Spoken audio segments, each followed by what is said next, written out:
This is Sportsnet Live with Khalif, and we have Junior here, and we're going to talk NBA today. Okay, so what do you think? What you think about the NBA today? What you thinking? Uh, it was.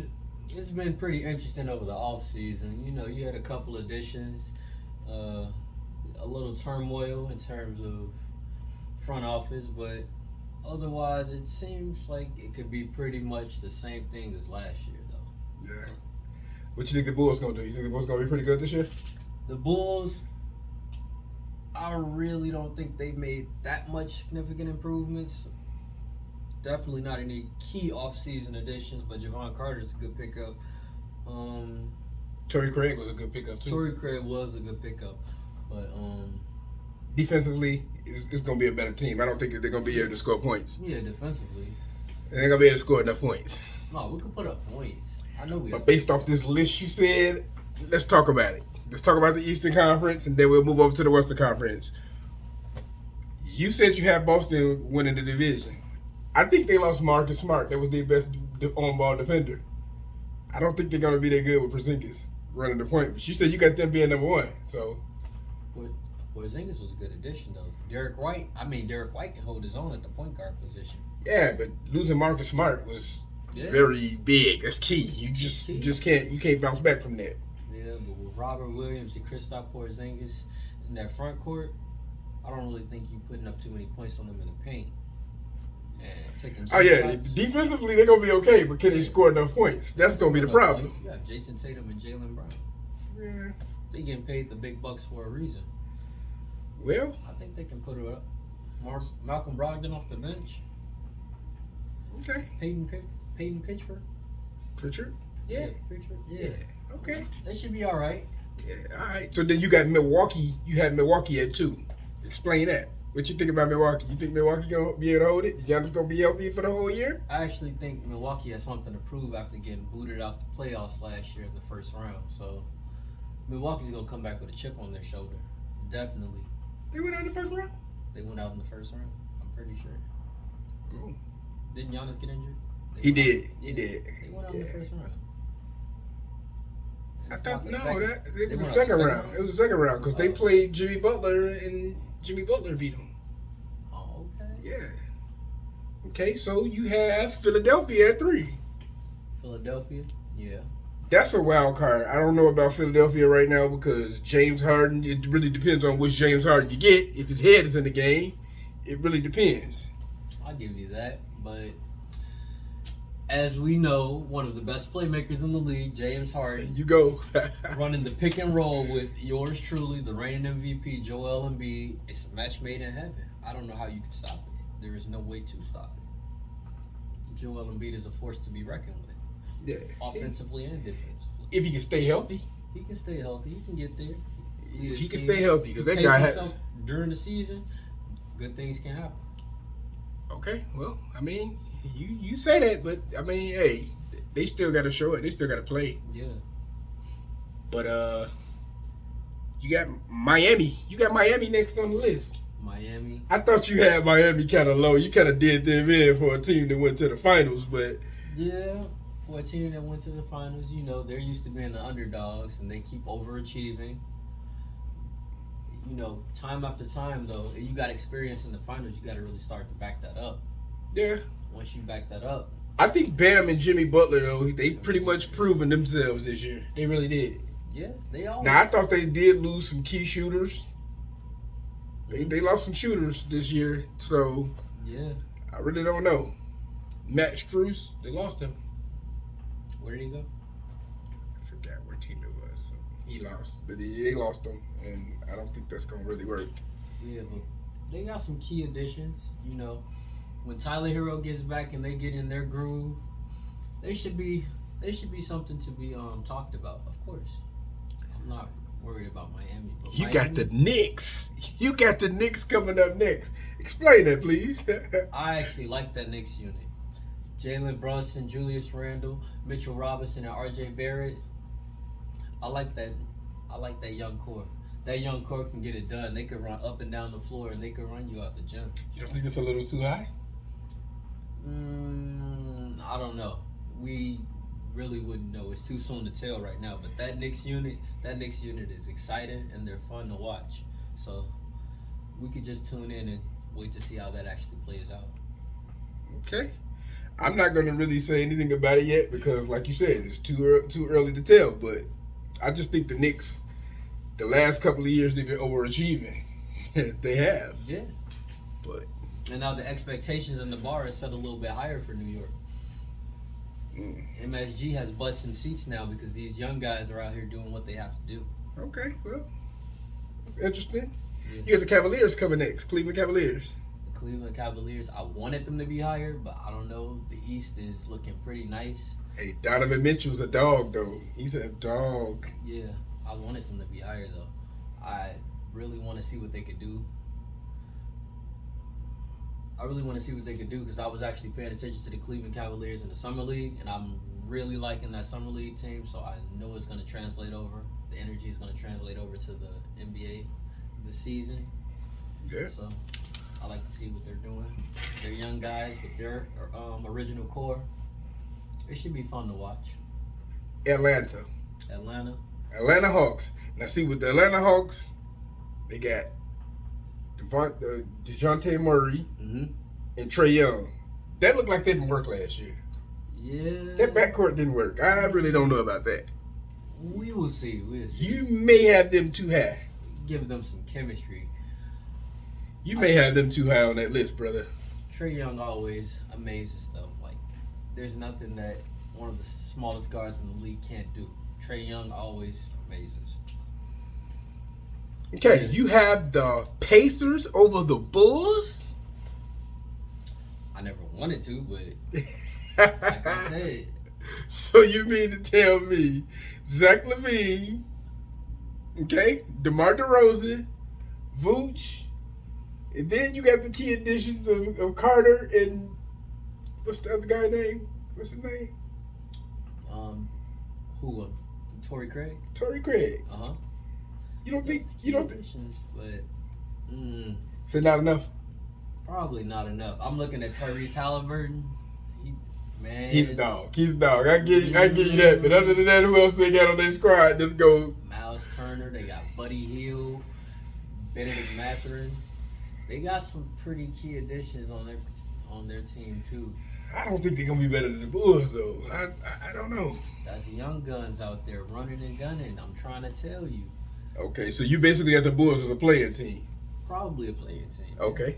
All right. Well, I mean, that's. Then you have Toronto closing out. Explain that one. Toronto, I really want to see what they can do. They lost their point guard, so Spicy got to step it up. Spicy P got to step it up. I want to have higher hopes for Toronto with the loss of Fred VanVleet, but they got Grady Dick. I like that addition. That was a good pickup for them, but I really want Toronto to do good. I really want to see them shine. I just forced them into that situation right there. Yeah, because you put them kind of low if you want them to do good. You set the bar low. Nah, they're probably a play-in team at best. They're probably in the lottery with the ping pong balls, but I really want to see Toronto do something. They were pretty good when they had Kawhi, and I just feel like they couldn't get over the hump after Kawhi. So we'll see how the progression goes over the course of the season and over the next few years. But I don't know. I just want to see what Toronto could do. Okay. So now let's move over to the Western Conference. You said you had Phoenix at number 1. Phoenix, of course. Why not? Hey, it looked good on paper, but I mean, at the end of the day, you got to play. So, yeah. I mean, even if you have injuries to that starting unit, somebody's going to step up and do what they've always been doing. We thought that last year, though, when Kevin Durant and Booker, it just didn't work. The midseason, wasn't it a midseason edition for Kevin Durant? It was a midseason edition. So you get him involved, and then Chris Paul was hurt too. Right, let them get their chemistry together. And Bradley Beal, okay, yeah, If one goes down, the other is already doing what he's been doing for the past few years. So. Okay, so I'll give you that. You had Denver Nuggets at 2. They're the reigning champions. What else is there to say? Yeah, I'm not going to argue with that. I'm not going to argue with that one at all. Nikola Jokic, he's literally on top. You got Murray. Yeah. Yeah. Nikola Jokic is on the top of the NBA world right now. Okay. I don't see anything about that. I'm not gonna argue with that one there. You had the Clippers at 3. I kind of agree with the Clippers. If they can stay healthy, Yeah. the Clippers can definitely be number 3. Golden State Warriors. You got Golden State Warriors at 4. Well, The 4th seed. Now, Chris Paul running the point. Steph Curry on the wing with Klay Thompson. That could be dangerous. that could be. That could be dangerous. That could be extremely dangerous. That could be dangerous, Paul's man. IQ, his basketball IQ and playmaking ability. If Steph and Klay could just run around and get open and tire out defenders, it could be a nightmare for everybody in the league. A nightmare for everybody. Yeah, I agree. Then you have the young Sacramento Kings. Them boys is balling. Them was some young boys. I think with another year that they built, It's another they gonna wreak some havoc. another team that could run you out the gym the whole Run night. your tongues out your mouth, boy. I'm telling you. I actually think they'll be good. I don't know if they'll try to do what they did last year, because last year they were like, what, the 3rd seed? The 3rd seed, right? Yeah. I don't think they'll be that high, but I think they really have something to prove in the West. Yeah. They're really poking their chests out in the West, so. Hey, they gave Golden State everything they had. They did. did. Yeah. Yeah. So then you have the Lakers coming. I think they had some key additions, but I still just think they just might be too old. And it's still based off of Anthony Davis, what he do. If Anthony Davis don't stay healthy, I really don't see that team going anywhere. If Anthony Davis don't stay healthy, they're pacing for A play-in spot. So you got them right now at number 5, and they could easily be number 5 down to number 9. They could easily be a play-in team if Anthony Davis can't stay healthy. don't ever see the 39-year-old. Matter of fact, you have them at 6. Who? The Lakers. Yeah. So they could be between 6, 9, and 10. Mm-hmm. Yeah, they could easily be a play-in team if Anthony Davis don't stay healthy. LeBron James, you never fail to amaze me. You never could count anybody out that has LeBron James on their team. I don't care. He don't stay healthy though. He be hurt all the time. I do not care. That is a route to an NBA Finals. You can at least stamp it. NBA Finals? At least a possibility. Finals? He will always have the possibility of going to the finals on any team that he's on. Ooh. Any team. You at least get there. At least. You never could just count them out when LeBron is on the team. Drug test this man, please. Drug test this man if you want to. I do not care. LeBron. All right, you got Dallas Mavericks. You got Dallas Mavericks at 7. Why you got the Mavericks so low? Mavericks. I actually want to see how that Luka, Kyrie tandem works Man, out. look, Luka is not gonna let them be that low, man. They're gonna be Ball higher. dominant, though. Huh? They're ball dominant.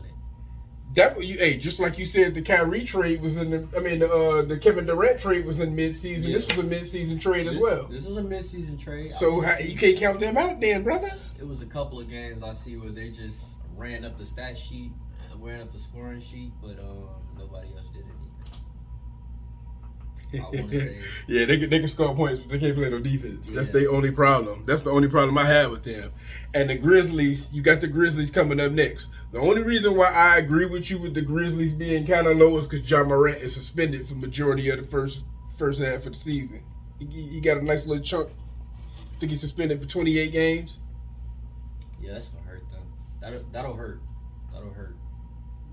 Yeah, that's why you got them as the 8th seed right now. Yeah. So you have the Oklahoma City Thunder as a playing team, and I think Shai Gilgeous-Alexander is gonna be. I think he'll have them better than that. And then they got a young team. So I'll give you that. They'll definitely have them better than that. But based off what I see in the league, I don't really see them actually getting above home court advantage if they were to make the playoffs. They're not. So you saying if anything, it's gonna be 5 or better. Right. But 5 or lower. 5 or lower. 5 or lower. Okay. give you that. Okay. Portland. You got Portland coming up last. Last but not least, Portland Trailblazers. Mm-hmm. You think that Portland team ain't gonna be good this year? Oh, that Portland team is going to be okay. Oh, and I do repeat, okay. with Scoot coming off the bench, you got Alfred Simons and Damian Lillard.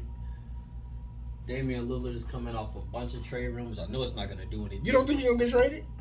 I don't think he's going to get traded. Maybe He could still end up being traded to the Miami Heat. I still don't think they would do that during the season. Now, if he get traded to the Miami Heat and you got Miami all the way down to number 4, I think that changed the trajectory of this list here you talking about there, brother. You said the trade would change the trajectory of the list? Absolutely.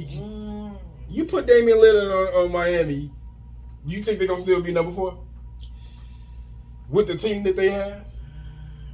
I think they can go probably, 3 if the chemistry's there? 3?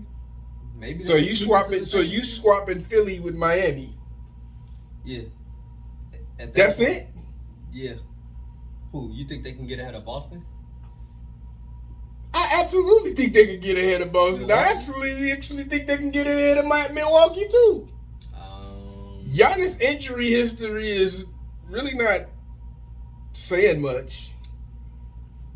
Yes, I think Miami could end up being number 1 easily if they get Damian Lillard on that squad.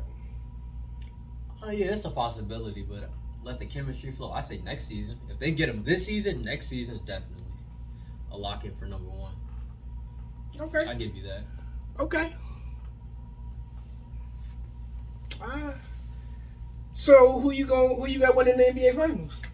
Who do I have? What 2 teams you have in the finals first? Let me ask you that. Then we'll go with who you got winning. For some reason, it might have to be Boston. Boston might be taking the ring. You got Boston winning the championship? I think they might win a championship. Holy, okay. They've been hungry. Okay. So who do you have them playing against? Coming out the West.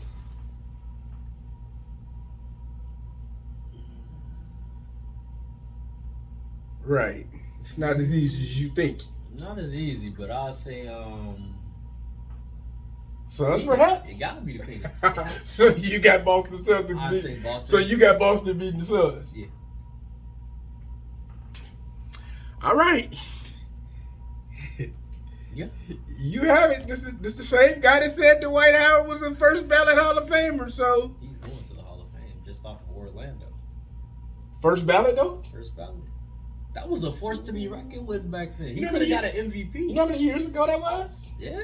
And you know how much of an impact he's made? See, we finna have this argument. We finna have this debate. This is you do this all the time. 3-time Defensive Player of the Year. That was good. Back to back. Yeah, back when the dinosaurs was out, he did damn good. Okay. I'm trying to tell you. you go. Jameer Nelson and Hedo Turkoglu team to the finals. He did. Mm-hmm. But they had a better squad around them too. Come on now, that was a team effort. Squad. It was all right. Here you go. He's done a lot for the league, the game of basketball at the center position, especially when you have the star-studded forwards and guards. Okay, well. Who was next in line? Well, it was Tim Duncan, of course, but who was next in line in terms of centers, like Al Jefferson or so, Brook Lopez? You talking way back. Way back. I know. Nobody was touching Dwight Howard back then. Yeah, back in the days, but what have he done for them lately? He ain't done nothing. Okay? He's done well more than enough. So you think everything that he did right now up until this day was something to solidify him? And he got a ring, but he was actually on the team that you talked about. He's on the team with LeBron and Anthony Davis. I mean, come on now. He's not going to get first ballot, I guess. But he's going to the Hall of Fame. Okay, I can deal with that. I guess his numbers are good enough for Hall of Fame, but he's not going to be first ballot. Okay, we'll see. Maybe third. Maybe third. We'll see.